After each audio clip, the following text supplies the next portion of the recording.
Mr. Hawley, we had a great conversation with your office, right? It was amazing. And I feel so much hope leaving those spaces, actually. And when we had those conversations, it just felt like you see us as human beings. You don't see us like we have survivors on both sides of the aisle. We are not here to be political. These are just our stories. Like 17-year-old me, I promise you, not political. But so when we have these very real interactions in your offices, we hope that you can put politics aside. It was something so beautiful that we saw during the Epstein Files Transparency Act. There was a moment where Marjorie Taylor Greene went and sat right next to Melanie Stansbury, and that is a moment that will live in my memory forever because they crossed party lines for something that was really important. So I hope that you can all do that. Thank you, Mr. Chairman. Senator Hawley. Thank you, Mr. Chairman. Just on that note, Ms. Binsky, yeah. and for everybody who's here, all of the victims, thank you for being here. Thank you for standing up and telling your stories. Ms. Boss, thank you for being here and for telling us about your daughter. I'm sorry for what all of you have been through. So I want to say thank you and honor your voices and honor what you're doing. Ms. Oyer, if I could just turn to you. You were President Biden's pardon attorney, is that correct?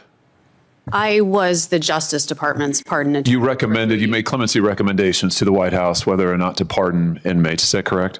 My job was to make clemency recommendations. And in that capacity, you recommended that the President of the United States, Joe Biden, grant clemency to all 40 federal death row inmates, all of them, clear them out, correct? Sir, as I told Chairman Grassley, I'm not free to discuss the recommendations. Well, that's what your memo says. President. I mean, we have your memo. Your memo of November 4th, 2024 says, and I quote, disparity and undue severity of sentence, which are present in many, if not all of these cases, have been recognized as grounds for clemency. And you went on to recommend in that memo and a series of other memos that are now recorded and public record that the President of the United States grant clemency to murderers, rapists, and the most horrible offenders, all of them, clear death row completely out. I'm amazed you've been called here today. I'm absolutely amazed by it. But let's just talk about the people who you recommended. You talk about honoring victims. The people who you recommended get clemency and live at the expense and sufferance of taxpayers for the rest of their lives. Let's start with Dylann Roof. Dylann was a neo-Nazi who murdered 9 African-American worshipers at a Bible study in Charleston, South Carolina, 2015. Do you remember this case? I do remember it very well. I would hope you did. Here's his victims. Do you want to look at them? There they are. 9 of them at a Bible study in a church, killed in cold blood.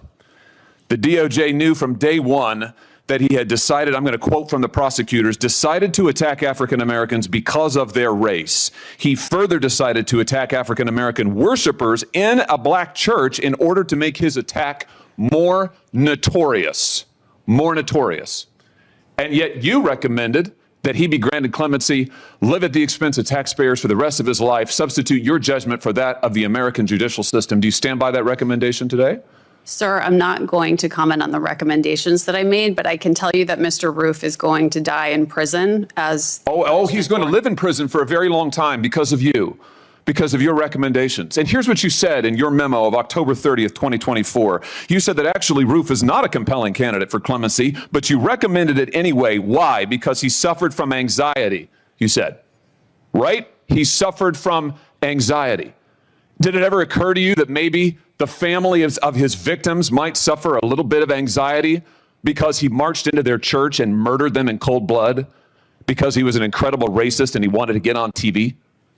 Sir. Do you regret it? I'm not going to comment on the recommendations Do you regret it? that I made to the president. Let's talk about Robert Bowers, a man who regularly spewed such vile hatred of Jews. It's unlike anything I've ever seen. He barged into a Pittsburgh synagogue in 2018 and he shot everybody he could find, killing 11 innocent people who were there to worship. A federal jury in Pittsburgh unanimously recommended the death sentence after finding him guilty on 63 counts.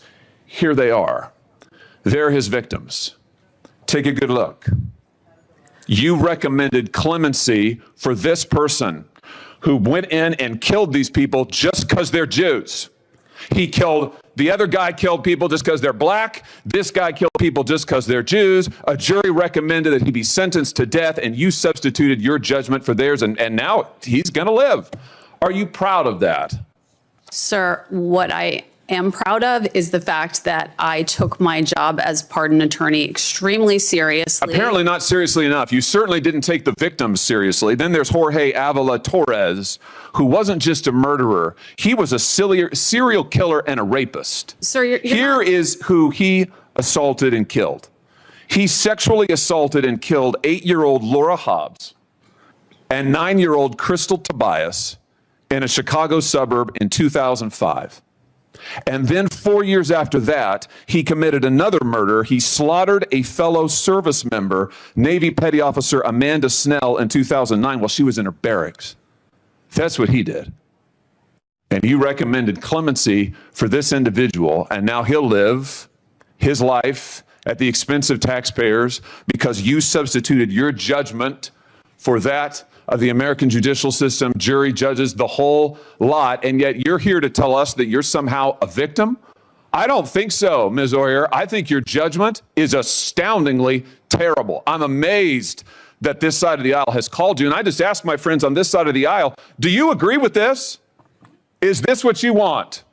Do you want these people to be pardoned and live at the expense of taxpayers for their whole lives? Do you want to excuse the murders of African-American churchgoers? Do you want to excuse the murders of Jews in their synagogues? Do you want to excuse the murders of these children? Because that's what she did, and now she's online hawking products to try to make money off of it. I see you've got your own website where you put your face on baseball caps and mugs, thelawyeroyer.com. You're trying to make money on this?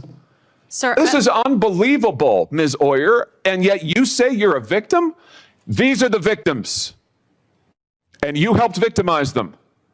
And what you're doing is wrong. I hope every member on this side of the aisle will repudiate what you have done and what you stand for. Thank you, Mr. Chairman. Sir, I assume that your questions directed at me were rhetorical and that you're giving— They're not rhetorical at all. I asked you to respond and you said you wouldn't. So what I did is I read to you what you have said. I quoted verbatim. And I'm happy to keep doing it. In fact, I'd ask now, Mr. Chairman, that this report, Restoring and Strengthening the Federal Death Penalty Report, be entered into the record. It contains information regarding Ms. Oyer, her recommendations, and the track record of all of it. The written records are here. I ask to be entered into the record.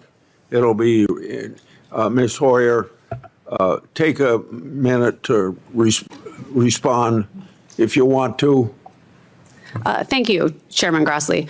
Under President Biden, just like under President Trump, had a job to do, which was to make recommendations to the president about how to best accomplish their clemency objectives. I put the utmost effort into doing that in a way that was consistent with the interests of the justice system and all of its stakeholders, which includes crime victims, as well as defendants, as well as family members, as well as judges, as well as prosecutors, all criminal justice system stakeholders. The process that I presided over was one that was beyond reproach. What's happening now with clemency is an absolute disgrace. And I'm sorry that I can't answer the questions about the specific recommendations in this public setting, but I would be glad to meet with any members of this committee who have concerns privately to discuss to the extent I can what your concerns are. Why don't you meet with the victims' families? Here's the disgrace. Senator Whitehouse.